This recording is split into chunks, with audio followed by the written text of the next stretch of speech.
before diving into things, I want to thank you all very much for joining. It's incredibly appreciated. My name is Kevin Bernstein, and I work at Go1 and help manage our relationship with Microsoft. And today we're quite excited for the discussion that we have ahead. But before diving in, there are just a few quick pieces of guidance that I'd like to call out. First is if you have questions that you'd like to ask the panelists, please utilize the Q&A button on the top right where you see the 2 question bubbles. You can also chat with fellow attendees in the messaging tab as well. The request that all questions go through that Q&A button. And then for the most part, attendees should remain on mute for the length of the session. And we're very excited to be hosting this event with support from Microsoft and want to provide my thanks to all of you attending and the esteemed panelists for joining. So without further ado, I'll pass it on to David to kick things off. Thank you, Kevin. Prior to diving in today, I'd like to take a moment to introduce myself. As well as being your moderator for today, this evening in my case, I'm based in Copenhagen, the beautiful city of Copenhagen, might I add. I'm also the head of content partnerships for Go1.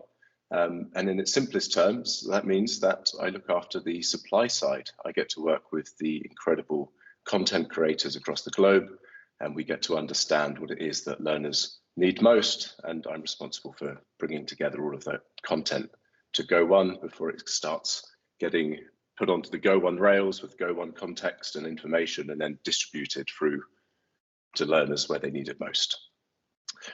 We have the most curious panel today. We have got a former Lieutenant Colonel turned Chief Learning Officer. We have a man who was seemingly born at Microsoft and a pirate in our midst who appears to have come to rescue us. Lauren has joined us in the place of Seb, so a little bit of admin here. We did have Sebastian of Vitality, who was marketed to join our panel. Unfortunately, he had to step out at the last moment, so we have invited Lauren to come and join our panel today. Lauren is a learning scientist who founded Learning Pirate. She helps teach organizations and employees how to join forces with our brains and to be more amazing humans, both in and out of the workplace. Lauren's also collaborating with Go1 on our Humanizing the Workplace initiative. Bill is the co-founder of the Josh Bersin Academy, focused on supporting HR, talent, and learning professionals with research and analysis. In his prior role, Bill was a senior human capital partner at Deloitte and a former CLO who built Deloitte University and one of the pioneers of our industry. Next up, we have Alessandro. Has an impressive collection of experiences and knowledge spanning over 30 years at Microsoft, the last 10 of which have been focused on learning. And he is currently the head of learning transformation practice at Microsoft. And I have to say, there are not many job titles out there that I'm envious of, but that is certainly the one. Nice one to you. Right, and to the audience, you're also part of the conversation. We invite you to engage with us. If something sparks curiosity, we're going to have time to address these questions and bake them into the conversation. So please ask questions as we go. And we'll also have some time at the end for more Q&A. Now, with that in mind, we are here to talk about learning. So we're going to get into it. We're going to start with Bill. And the first round of questions to get us kicked off is going to be around your thoughts on leadership-inspired learning. So to Bill, you've held leadership roles at many prestigious organizations. You've influenced corporate learning around the globe. You somehow squeezed in 20 years in the Air Force and all that. And with that diverse experience, you've been involved in the learning and development of a tremendous number of human beings. The kind of policies, the process, the research, the science that you've been doing has informed how we teach. And on a personal, I guess on a more personal note, what have you done as a leader to inspire learning in your teams and in your organizations over the years? Yeah, no, and so David, thank you very much, and looking forward to the conversation. And it's amazing when you talk about leadership, whether my personal style or the military background or Deloitte. Maybe I'll bring it together with some of the conversations around Deloitte University, because all that came together in one pot. And we created something a little bit different there that I think, ended up being a model for so many organizations around the world. One of the first questions we really had to debate internally is, what does it mean to be a leader? Is it the role Is it your title? Is it a position on an org chart? Or is everybody a leader? And one of the inspirations we took was from actually the US military, where everybody is a leader, and you start developing leaders from the very first day that you walk through that door, whether you're a young enlisted individual at 18 years old, or you are a young lieutenant coming out of university in the officer training programs. The process of building leaders starts on day one. So I think one of the transformative things that I've seen happen in many parts of this industry, both me personally and also Deloitte Air Force, is this idea that leadership is not this hollowed space somewhere in a corner for a privileged few, but everybody benefits and reaches their potential when you start teaching leadership early in their career. So that was number one. The second thing was really helping to understand that you can't go to a 30-day course, you can't go to a 3-day course, you can't take an e-learning, you can't read an HBR article and suddenly become a great leader. To become a great leader, I'm getting the clapping from the pirates, so thank you, Lauren, I appreciate that. It's an apprentice model. It is an iterative model that builds on a solid foundation. And the philosophy that we ended up applying for Deloitte and Deloitte University was, again, the same one from the military side, right? Which is you introduce the foundational leadership ideas early, you give people a chance to fail and to succeed and to apprentice. And as you progress through your career at key milestones, you're just building on that underlying model, but you're adding scope and complexity to the conversation, right? So in the beginning, you're really, it's about leading yourself and then maybe leading a team and inspiring individuals and so forth, and then ultimately leading the enterprise. And then the third thing, and I think this is really where it comes together for this conversation. What is the role of a leader? Right. And it's one of those philosophical ones. And Lauren, if you and I were out to dinner with a big bottle of wine, I don't know if you drink wine or not, but, you know, this could be a great philosophical conversation. I know Alessandro enjoys a nice glass of wine, but fundamentally where we landed on this idea of what is the role of a leader? The role of a leader is to create that next generation of leaders, right? And how you develop individuals, how do you actually create individuals that are reaching their full potential? When you do that properly and have a long leadership pipeline behind you, wonderful things happen for society, wonderful things happen for your organization and your personal networks. So I'll go ahead and pause there, David.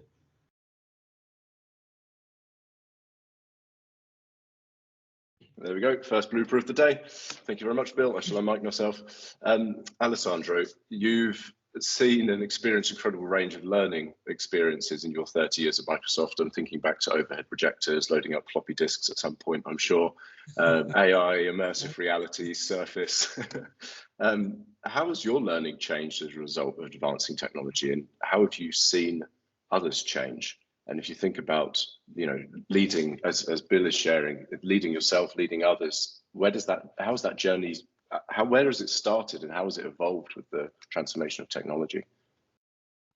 Oh, what a great question. And David, let me start out by saying thank you for inviting me. It's a pleasure to be here. Bill has always been a mentor that I look up to, and every time I hear him speak, I learn something new. So it's a learning experience in and of itself. And Lauren, it's a pleasure to meet you, and I love the name of your company. I should also mention that there are a couple other people from Microsoft on this call, and that at Microsoft we really use this term One Microsoft, because everything that we do is really the result of a lot of different people in a lot of different parts of the organization coming together. So my role in particular focuses on our largest customers across industries and public sector, and how to accelerate the learning and culture transformation at the core of the digital transformation. So your question was a little bit more personal. It is true, I've been in Microsoft 34 years. Clearly, I'm a child prodigy, but seriously, when I started, though, the commitment of the company to learning was really evident. One of my first jobs, in fact, was to enable the CBT, computer-based training, in the DOS version, the PC version of Word 4.0. And the company already had an effort in terms of educating customers on our products called, at that time it was called Microsoft Learning, but it was a different flavor. But what has really changed over time, certainly not our commitment, which has always been very long-term with a lot of resilience, even when things didn't go our way. But what has changed is that we now live in a world where it's very difficult to predict the next normal. So I used to, before the pandemic, give talks around the world about preparing for change being the new normal and preparing for this new normal. But in reality, the new normal is not that new anymore. There's just like another one around the corner. And therefore, how do you shape learning in a way that enables you to adapt and react with enough velocity and enough agility to be able to whatever comes your way, react to it? And in that sense, we've really learned ourselves that learning management systems and learning experiences are beautiful products, really necessary and very valid when it comes to compliance and professional learning and a lot of different activities. But when it comes to learning from each other and keeping up with things that continuously change, you really need to complement them with something else. And we realized, almost stumbled upon it, that with teams and social collaboration software, we had that very technology to enable learning in the flow of work, which is a term that the first time I heard about 5 years ago, it was from Bill Pelster, actually. And really, the pandemic has accelerated this dramatically in the sense that people learn from each other. That's how they keep up with all these changes, is they ask each other, hey, how do you turn on blur backgrounds in Zoom or in Teams? Or my customer just asked me this question, does anybody have the answer to this? So collaboration has exploded. So it's interesting that the motivation and the purpose of learning hasn't really changed that much. But in terms of how you do it and the transfer from just formal learning, which is super important, and I know Lauren is very involved in it, super, super important. Certainly the Josh Burson company is very involved in it too. But to move from just formal learning to enable informal learning to happen in the flow of work as you're working to get things done, super critical. And that's where I have noticed the biggest change over the years. Yeah, it's absolutely fascinating. I know the relevance of content is top of mind. We can have millions of pieces of learning content, but without proper context and relevance to a learner, it's going to fall flat. And often that can come from social learning environments. You can find yourself more receptive to receive learning from your peers. And Lauren, you've been working with hundreds of organizations globally, tens of thousands of learners. How have you seen leaders best able to help their learners learn? Help their people learn, excuse me. There's so many ways that organizations go about it. And, the best ways that I've seen is to switch from a model where it is being dictated to and where pathways are being monitored by managers and where the motivation is because the boards need results on compliance numbers and et cetera, et cetera. And when we shift that through to encouraging motivation, and I would typically not say this when it comes to motivation. Behavioral science teaches us that we shouldn't really necessarily ground learning in motivation because motivation is very swaying. You wake up in the morning, you say, I'm going to go for a run, and then you look outside and it's raining. You're like, forget it, I'm not going anywhere. And the same happens. It's the behavior of us humans. So leaning more towards on the curiosity, and when you're able to spread that throughout an organization and to be able to chase that with one another, as Alessandro and as Bill had said, being able to co-learn with one another, from one another, is incredibly important to the process because we're stuck in the confines of our own experiences and our own memories. So when we actually have the opportunity to socialize and to get that reflective feedback and to use these beautiful skills that not only that we've got, but then to be reflected and have that back and forth, which we've seen a massive uptake during the past 2 years, we've been forced into a situation where we are more socially learning with one another. That being said, we're also under extreme amounts of stress. So where leaders have done exceptional amounts of great work is to stimulate motivation and curiosity through curiosity. Is giving those wonderful hits of dopamine that just keep you going on that trail, and then allowing people to chase that on their own within the confines of, okay, we still need to be realistic that if there is a certain skill, ability, knowledge, or behavior that has to be transferred into their work itself, we're being very mindful that is actually being done. Yeah, that's fantastic. I think some of our being able to receive learning from within the organization, from peers, and having a library that's been dictated to you from above I think there's a blend, and technology plays a role in how do you access and how do you surface the right content. Again, how do we find the most relevant content? There is a role that technology plays in that. And to Alessandro, you, under the theme of best practices and epic fails, I'm thinking that some of our greatest learning comes from when we least expect it or want it. In your case, you must have seen many organizations make some mistakes, and I'm sure do some things very right.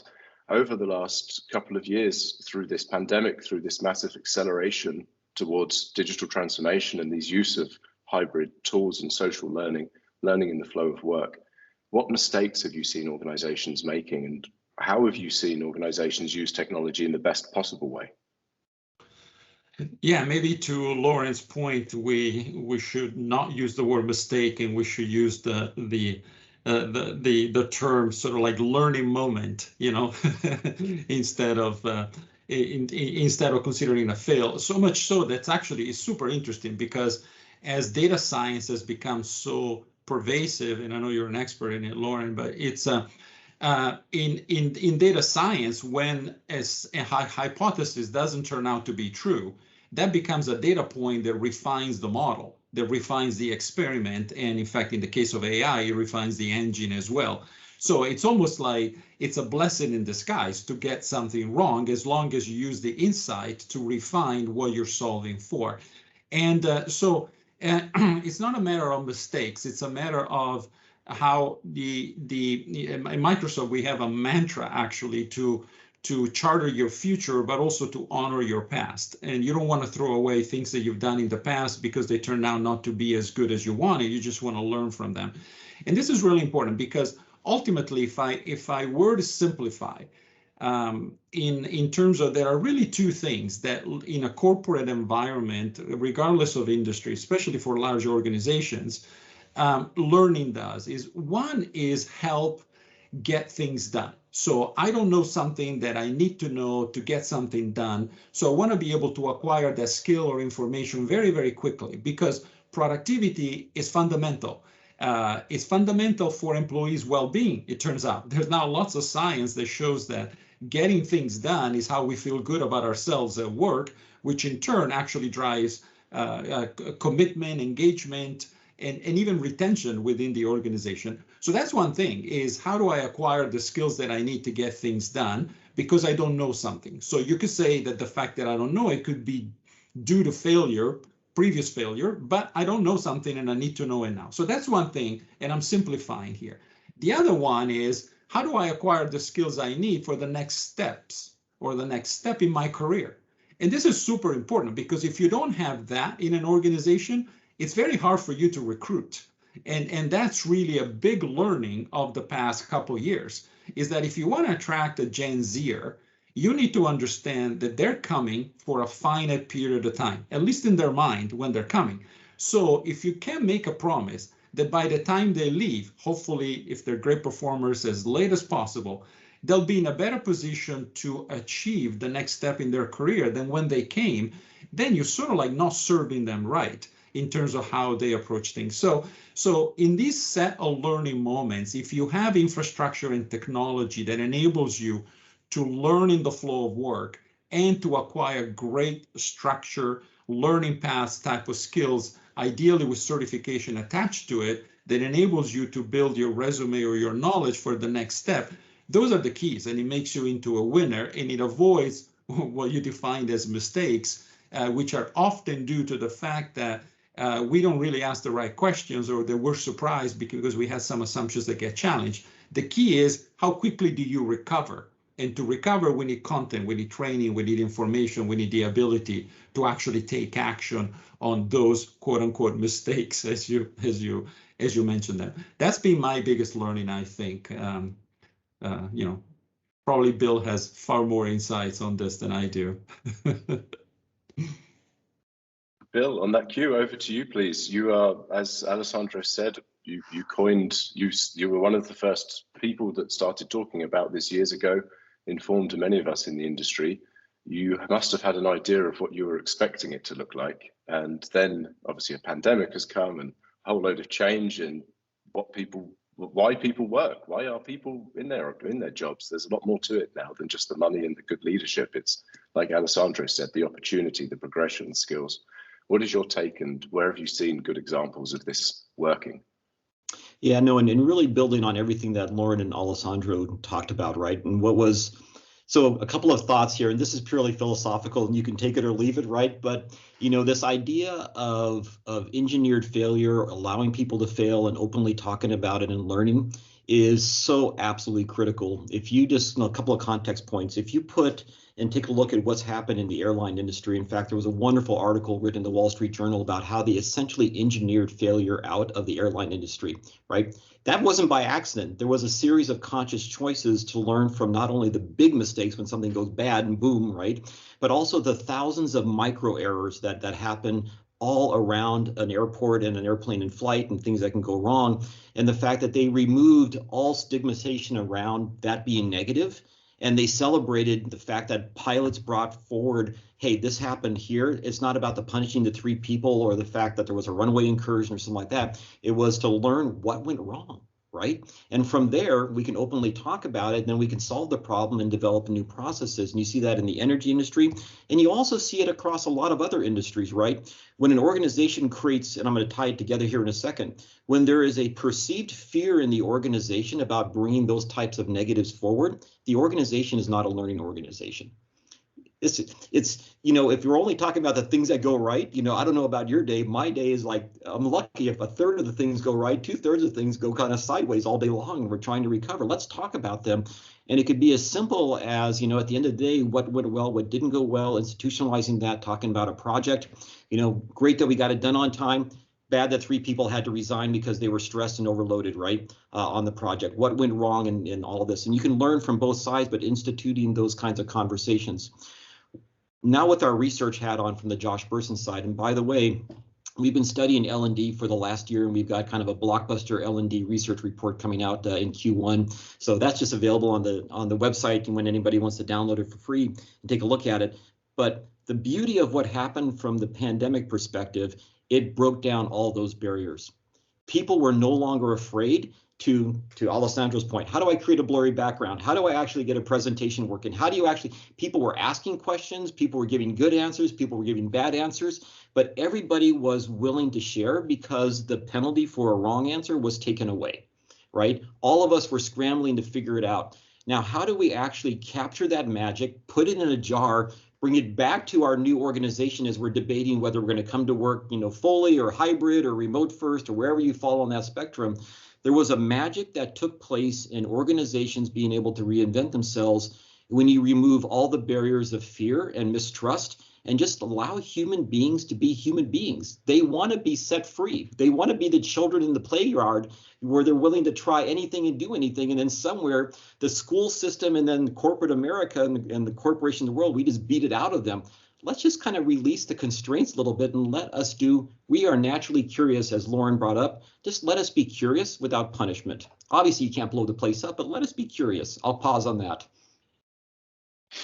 On that note, I'm going to hand over to Lauren with the preface that I guess we're talking about curiosity, and you are one of the few learning scientists in the world. I'm very conscious in fact, I'm very interested to hear what you think about the greatest computer of them all, our brain, and how that gets involved in this now unlimited access to learning. As Bill said, whenever we need it, it's there. How are we processing all this information? What are we doing with it? Well, I guess, if I'm going to contextualize this, I've seen so many LMS systems in my day, and I just eventually just started calling them the graveyards. That's where learning goes to die sometimes. But we've got so much option open to us, and I think then it becomes, how do we enable someone to use the beautiful constructs of our own minds and our brains to be able to focus. And there are a lot of fundamental human skills that we were just never taught from the very beginning of life. I mean, I don't know about Bill, I don't know about Alessandro, I don't know about you, David. I was not given a manual to my operational system when I was brought into this world. We've just been here navigating it through and trying to figure it out. And then we add on to the fact that most of us grew up in a very traditional educational system where we weren't even taught how to learn. And this is a question I've asked to thousands of people all around the world. It doesn't matter where I go. Same question. Did anyone ever teach you how to learn? And the answer is usually no. So when I think about the constructs of what we can do and how do we, take all of these amalgamations of content, because we are absolutely inundated. I mean, how many times have you sat on Amazon or Netflix and you've just to choose a show, it's taking you a half an hour.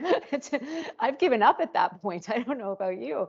And that's where we have to be very cautious about what we're putting into these systems and how much content we're feeding, and how do we help people to make very strategic and conscientious decisions about what they need to learn based on the skills, the behaviors, the knowledge, and the abilities that they need to transfer, versus I find this really interesting, so I'm going to go down either a YouTube or a TikTok like hole, and I'll see you in a couple of days. It's not a good use of our time, and it's not a good use of the strategy or the tools that are being given to us. So currently, the last 18 months, we know without a shadow of a doubt, we have all been stretched to our emotional and cognitive limits.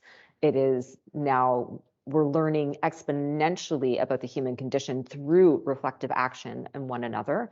We are definitely having to be a lot more cautious of the energy that we're expending when it comes to not only getting our everyday jobs done and learning, but just managing a world that is completely changing on a moment-to-moment basis, where a news story can completely throw your whole day off because you're now wondering and scrambling, am I going into the office? Am I going to be online? Do I have to get my kids? Is my dog? So many decisions to make. And we've only got so much energy that we can expend before our cognitive load is at its absolute max and you shut off. So circling back to your original question is, how do we actually help people? For me, it's about teaching, finally teaching people those fundamental human skills that none of us were ever taught, to enable us to then suss out and really direct our attention to the things that we want to focus on and then transfer into our lives. Thank you very much. We're going to move the conversation forward now into, I think we've realized that, from Bill's point there, that it's now acceptable to ask for help. And that was a really fascinating insight to know that actually it's become okay for me to reach out and say, hey, this might be a stupid question. And in fact, thinking about it, even in our own channels internally, we have private chats just within our team. And I've explicitly said I will ask the most ridiculous questions in here that I'd be embarrassed for anyone in the business to know about. But it stays between us. It's a safe place. There's no one else in there. And we've got our own little ways now of sharing knowledge and insights. And even now I have prep talks with colleagues. I can say, hey, I just need 5 minutes of your time. It's actually made it a lot easier to reach out to people, even for that informal kind of coaching or counsel, because it's only 5 minutes. It's not 10 minutes. You need to get a coffee, sit down in the office and arrange the whole thing. So learning is really able to happen everywhere. I am fascinated by the fact that it's now that organizations are having to take responsibility to provide us with training on human skills and how to manage myself and how to regulate my emotions and how to take control of my day and how to use bio breaks and how to exercise and practice well-being. I'm actually quite grateful that corporates are footing the cost for it, because it's something that, to Lauren's point, we should have been given as we came into the world, but very few of us have been given that training. So now that learning is happening everywhere and it's happening at home, because the workplace is now in people's homes, it means that training is available there too. We're going to see things like VR, and we've got the likes of Viva, where it really is available anywhere. So to Alessandro, how has the technology enabled this transition? So if a pandemic has allowed us to be more vulnerable, more human, and say, actually, I don't know what this is, can you just help me? Show me how to do this quickly. If that's allowed us to be, and because there's a common pain, and I think there's a common grief that everyone is under. So I guess there's a kind of shared experience that allows us to relate to other people more easily. And because it's a video, you can kind of connect and do that. How have you seen technology evolve over the years that's enabling that to become more commonplace and to support it and encourage it, in fact? Yeah, it's very fascinating. In fact, before I stepped into corporate learning, and the reason why I did, by the way, is because I spent maybe the last 4 or 5 years before stepping into corporate learning in education. So working, across K-12, higher ed, etc. And I interacted a lot with Sal Khan of Khan Academy.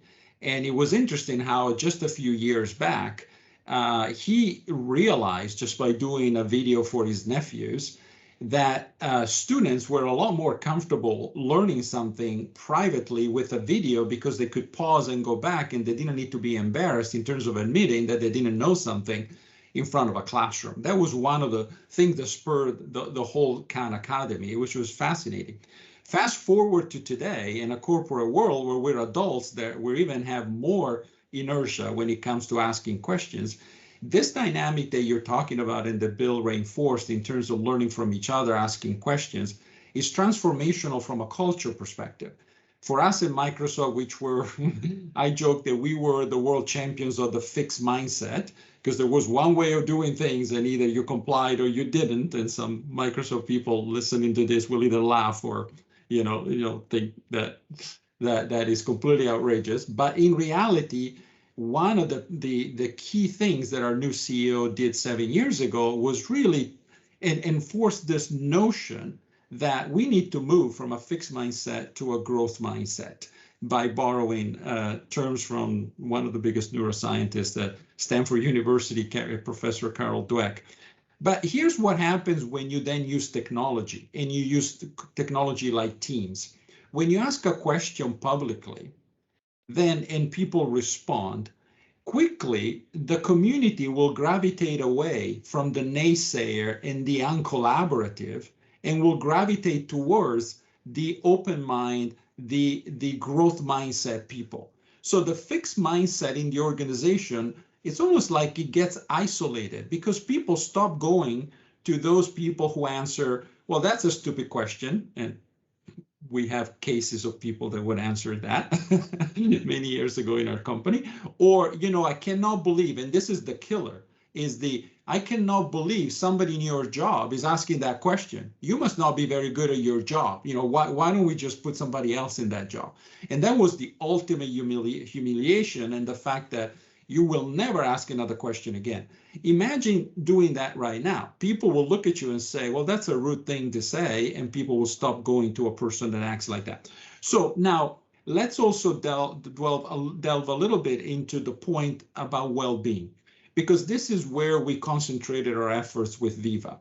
So we started out by saying, look, if people are using Teams, and it's not just Teams, it could be Slack, it could be Facebook at work, it could be whatever collaboration platform you have, they're learning from each other. And this is working really, really well, especially in high stress situations.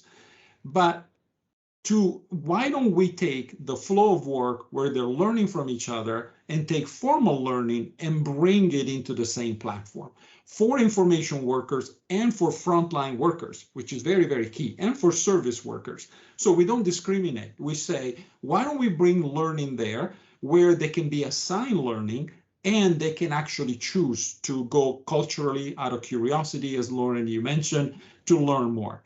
And then we quickly realized that there's another aspect to this. You can no longer, in 2021, almost 2022, talk about productivity if you don't talk about employee well-being in the same sentence. It's critical. It's so important because employees are under so much stress. So we took the insights in terms of what employees are doing, respecting all the privacy laws and regulations, etc. But basically saying, hey, I highlighting leading indicators, and we do this inside of Viva Insights, in the flow of work that say, hey, manager, you haven't really met with your direct report, Lauren, in 3 weeks. You may want to look into that because one-on-one meetings are important. Or it looks like people in your team are working after hours a lot. You may want to look into that because maybe it's due to time zones, but maybe it's due to the fact that they have too much on their plate. or it looks like 80% of their time is spent in meetings, yet 50% of the time they're multitasking when they're in meetings. And again, this is aggregate data stripped of PII.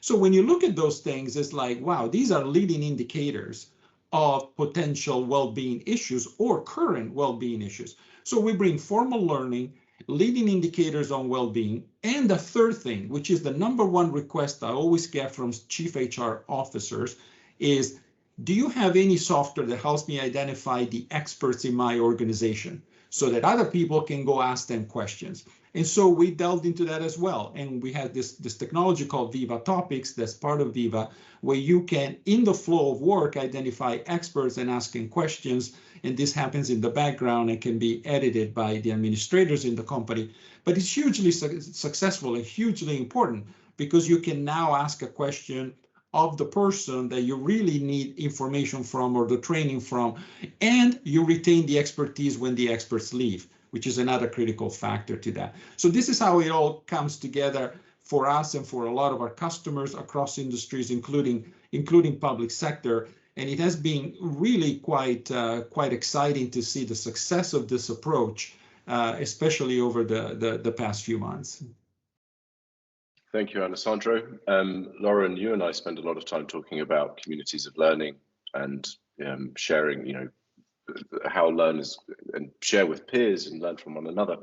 And there is a topic of learner exhaustion that comes to mind, in that, how is it possible that learners are being overwhelmed? Have you seen examples of that? How are they dealing with it? Perhaps you've got some insights that you'd like to share on that topic. Take away a title of learner, and we're just humans. And we're not just anything. We are humans. And we have been stretched. We have been stretched to our limits. From the research that we've been doing, myself, the infectious disease specialist, the behavioral scientist, the neuroscientist, every nerd that we could possibly assemble in the last 18 months, we have been tracking and trying to find these, what is happening with humans as the onion and the layers of complexity over humanity just keeps getting peeled back and back as we start to learn more about ourselves, and those things start surfacing in our everyday lives. And of course, that transfers into work. Now we need to learn. We're consistently learning, and we're learning how to be more agile with ourselves. There is no such thing as buying resilience. It's something that there is no line of resilience. It keeps going. What we had to sort of acknowledge, and where there was an exhaustion factor, is that, we saw exponential amounts of burnout. And where the opportunity is for us to learn from this is in understanding, how do we even get to that point? Because burnout is sort of the end of the road. Stress is what gets you there. Stress is that hyperactivity. Stress is when you are just in a state of needing more, whereas burnout is you've got nothing left. I know this morning we were on another call and I described it to people. If you've seen the movie The Lord of the Rings, you can identify stress as Gollum. Gollum is the master, my precious, and let's do this and let's get that ring and let's do all the things. But then you get to that top at that mountain and there's poor Frodo with the ring and he's just kind of given up. And he's like, just take it, whatever, I don't care. And when we identify this and when we can help people to understand that the brain is in control of it all, but it's incredibly expensive. The brain is very expensive and the currency is energy. And there's going to be a cost for everything that we do when it comes to learning, when it comes to working. So I think we have to be very conscientious of how much are we actually putting on people. We trended and we saw months before it even happened, we already saw the upward trend of resignations.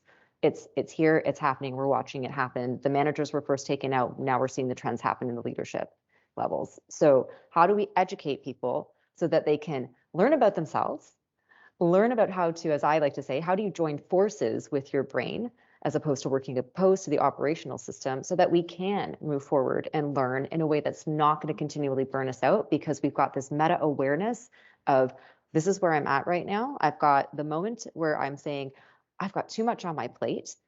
I need to talk to somebody about that before I just take it and take it and take it. And I think Alessandro and Bill, you were saying about the different times that people were working and everything sort of changed. And that was a real thing.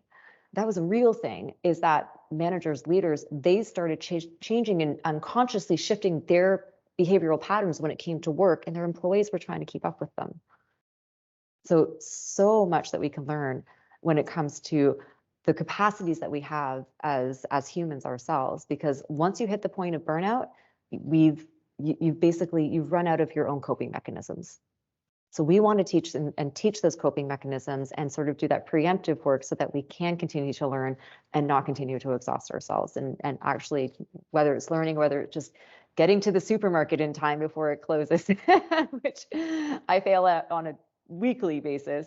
So Bill, that offer of wine and dinner sounds amazing. It's really knowing the limitations of ourselves as humans, but being able to learn the skills to monitor that, to regulate it, and to continually assess it so we can continue on.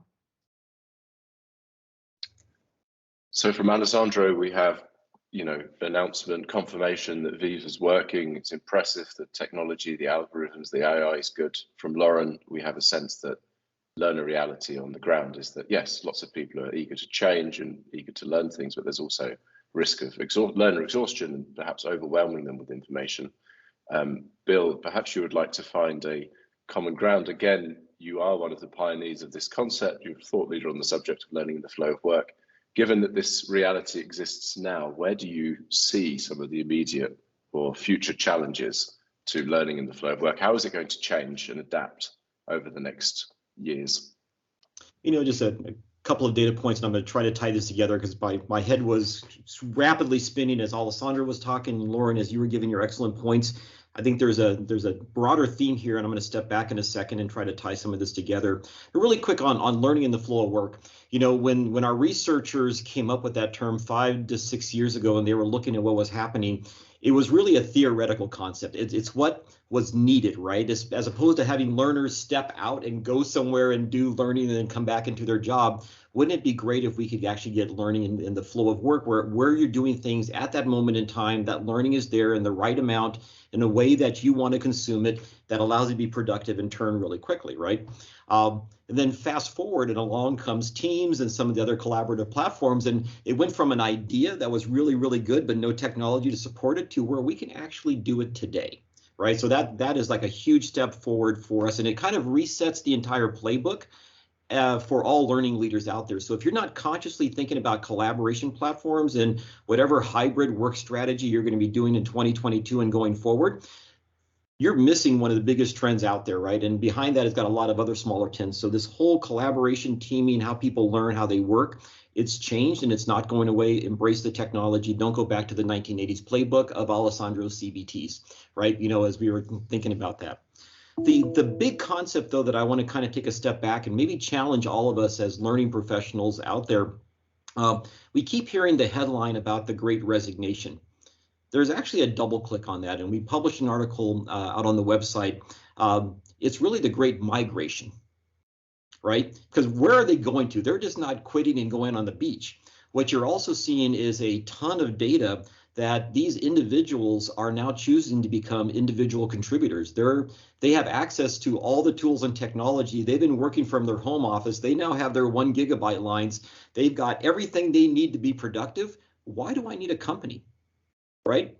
Why do I need a company, right? I can self-learn on what I want to learn. I can do and contribute around what I want to contribute. I've got all the tools and resources. And in the US, record number of individuals starting up their own businesses as individual, consultants, contractors, contributors in US language, 1099 versus, being a W-2 employee on the books. And that is changing the entire dynamic, because if you're an organization and you want that talent on your books, right, you've got to rethink you're not only competing with another company down the street, you're competing with that fact that individual could be their own business and do whatever they want. And so your value proposition has got to be there. And I'm going to pull in a data point that, again, I'll go back to our Deloitte days, because we really studied this hard. This was incredibly important to us. What do the majority of individuals at the beginning and through kind of the midsection of their career journey, what do they want more than anything else once you assume that the basic hygiene factors are taken care of? They want to develop as professionals. They want to learn. They're curious. They want to develop. They want to walk away at the end of the day that they solved the business problem, but they're smarter at 5 p.m. in the afternoon than they were at 8 a.m. in the morning. Even if it's only a tiny micro nugget, I now know how to do something that I didn't know how to do before. That's going to be the challenge for learning leaders. Yes, we will always have the ugliness of all the compliance stuff that has to be out there. And by the way, even if you're a contractor 1099, you still get sucked into all the compliance stuff, right? So that doesn't go away. And the LMSs are the perfect tool for that miserable side of learning that we just have to deal with. But as learning leaders, how do we fundamentally rethink this opportunity that everyone can be an individual contributor and they choose to join your organization? And if they choose to join, for what reason? A couple of more things, if I can just take one more minute, David, here, just to some thoughts that were circling around. Practical example, going back to my earlier comment about how do you remove fear from learning, right? I'll give you one debate point that we had around Deloitte University, and we put in the one in Westlake, Texas, 50,000 Deloitte professionals go through that every single year through the simulations that we put on. One of the debates we had internally was, do we put a grade or do we just mark that they were there and they attended, right? And they had a good attitude the entire time. And you would not believe, it was a religious debate. And fundamentally what it came down to is if we put a grade on their performance, it would change the entire complexion of the learning environment. Suddenly they're afraid to try something new and different because if they get it wrong, then they're not going to get as good a grade as somebody else. Is going to impact their career. They're going to be viewed differently by the partner back in the office when they get home. And so little tiny decisions that are within the control of the learning leaders, think about how does that create a safe learning environment, or how does that contribute to a learning environment that feels less safe, right? So I would just challenge us as learning professionals. This is our opportunity to rewrite the playbooks. Let's go ahead and rewrite them. Let's create that new model. Let's take advantage of this opportunity that we've been given to go ahead and do that. Thanks, David. Probably went a little long, but I'll turn it back over to you. Thank you very much, Bill. We appreciate the insights. We're going to look now as we start to wrap up. We have 11 minutes and we have a question that we would like to answer from the audience as well. So I'm going to try and bring this over to Alessandro. Learning, doesn't always get the best reception, but learning hasn't really changed that much since the days of the holy books, and it was writing something down and trying to communicate some knowledge, and these are some good behaviors, maybe these are some good values that you should try. And then we've brought that through, and then you have someone who stands up in a classroom and tells you about it. You have to do some pre-reading. Now we have interactive, we've got videos, and we went through that horrible phase of e-learning where it clicks next, and you get a little assessment. Could you remember what you've just done in the last 5 minutes? Good, you get a pass mark. Congratulations. Now it's really evolving. And as we're able to aggregate, like I say, the world's digital content, it's very easy to compare learning side by side. It's very easy to say, is this a good learning experience, yes or no? And not necessarily good, but who's it good for? What modality do they like? How are they receiving it? Where are they receiving it? What are they trying to get out of it? And so I'm curious to know what the trends in consumption of learning that you've seen with your Microsoft experience. And a part of that question also is a question and a challenge. It's actually one that's close to my heart because I've made a similar challenge internally in our own business to say, how are we going to leverage Microsoft's AI to translate content on the fly? So how could we take audio transcriptions and generate automatic text and things like that? Lily's specific question is Microsoft is doing a great job supporting multilingual teams with AI translation and transcription. And with Go One Learning at the flow of work, how can multilingual teams leverage on these two technologies? So how can we use these technologies? And what have you seen in terms of trends? Are my two questions to you, please, Alessandro. Yeah, well, you unpacked a lot there, and but it's all very thought-provoking, and it's all finds us very much in agreement in that ultimately learning to become learning has to be personalized to the learner's style of learning. When I spend my time in education, I read report after report after report about learning styles, and that was one of the reasons why with HoloLens, we started, now it's called Metaverse, but 7 years ago, we really started this whole concept about what we call mixed reality.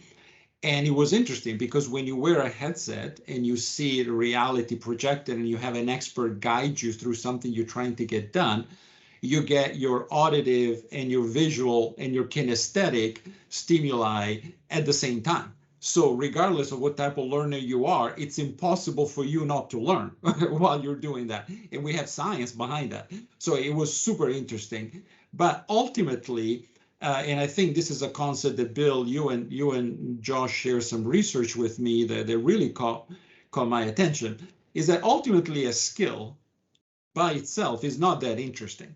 Is the skill plus the context in which you use it that makes it a capability. And so I can be the best footballer in the world. I can be as good as Messi and Cristiano Ronaldo. But if I work at Microsoft and I don't play football, it's not very helpful. It's not very useful. I can still do it in my backyard, but it's not that useful for my career.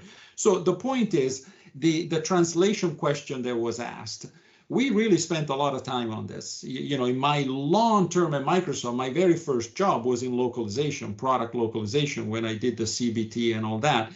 And already Bill Gates was focused on machine translation and understanding intent and understanding, what later became AI. And now as part of Azure, we have really, really good cognitive services that have language parts to that understand context and then is able to translate it using machine translation.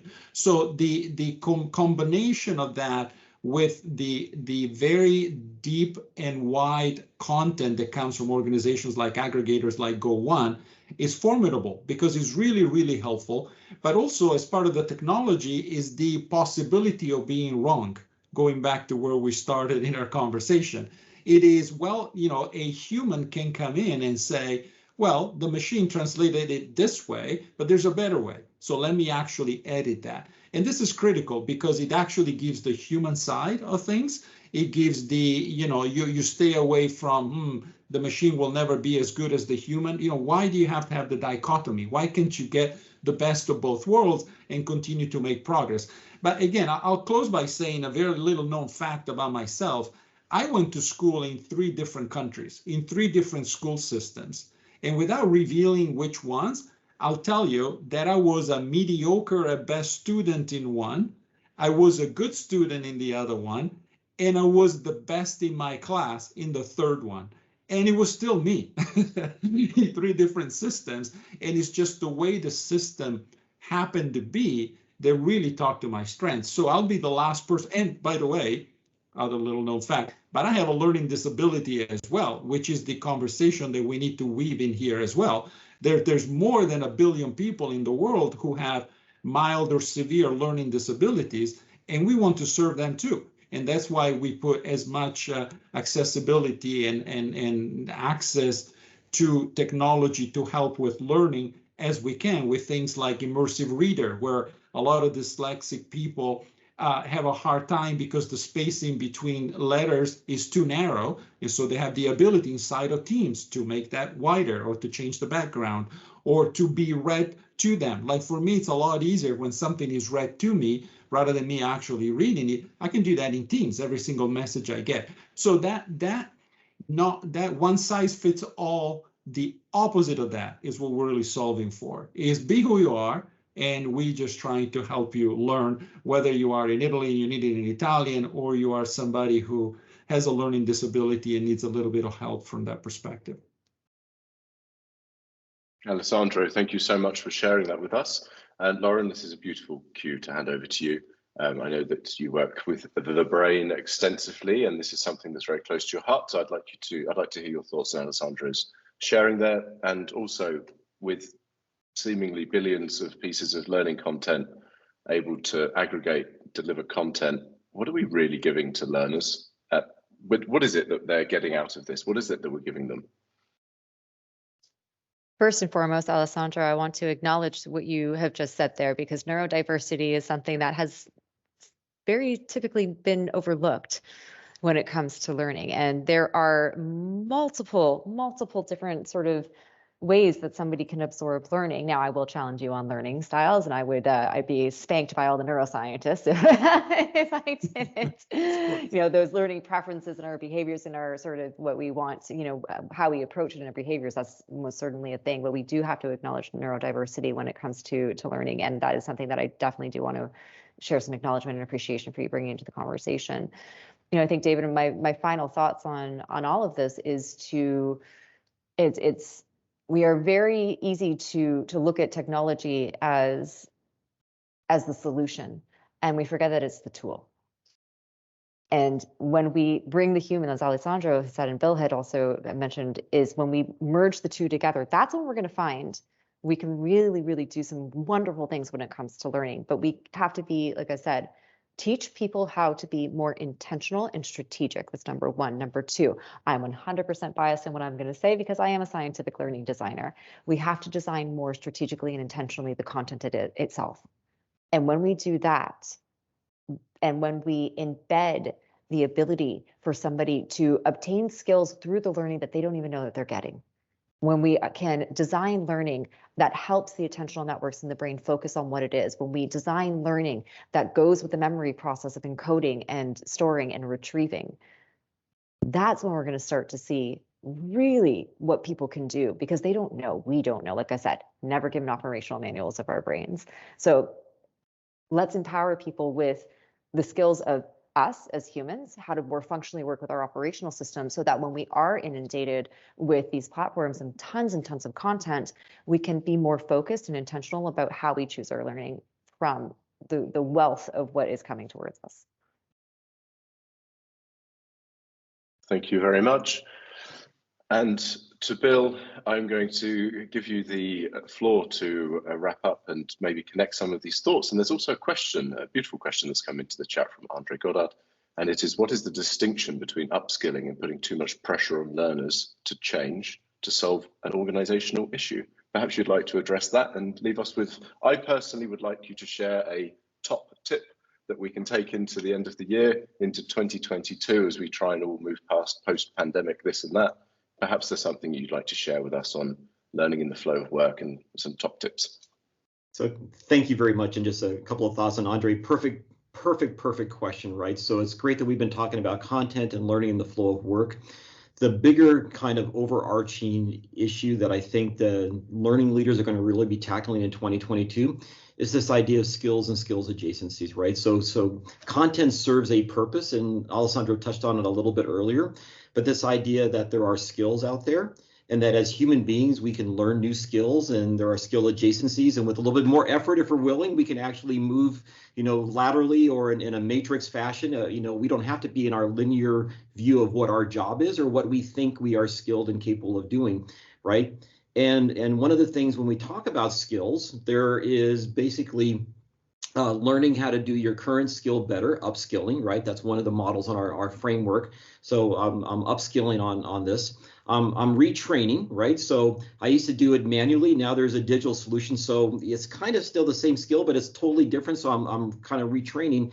And I think, Andre, your question there actually leads us into reinvention of who we are, right? And so what organizations sometimes really get confused is, where is the tipping point between asking employees to upskill and where you're now asking them to totally reinvent who they are and the way that they want to do their job? My challenge back to the organization in the last 10 seconds here is the individual has got to be a participant in this. Not all individuals want to reinvent who they are. Some people are really, really happy being who they are, and they just want to do their current job better. They don't want to reinvent themselves. And so as learning leaders, if we're crossing over into reinvention, we also have to consider the human dimension, that not all learners want to come along on that journey, and how do we accommodate that? So David, I don't know if that's what you wanted, but I'll close on time here, so thank you. Thank you, Bill. Thank you, Alessandro. Thank you, Lauren. Kevin in the background and helping me bring this all together. To all of you in the audience, we wish you a wonderful evening and day. If you would like to hang around and ask some questions, then I'm sure we have a few more minutes for you. Otherwise, thank you so much, everyone, and we look forward to seeing you next time. Thank you all very much. And thank you, Bill, Alessandro, and Lauren, and David for moderating the discussion. I'll be sharing the recording around shortly as well. But again, thank you all very much for joining, and look forward to chatting again soon. Sounds good. And David, unfortunately, I have to drop. Lauren, absolute pleasure to meet you. And, likewise. Just connect separately, and I'll find you on LinkedIn, and we'll make that happen. So yeah, please do. Have a great day. Take care. Take care, Bill. Thank you. Take care. A pleasure. Happy holidays. To you too. Goodbye, everyone. Take care.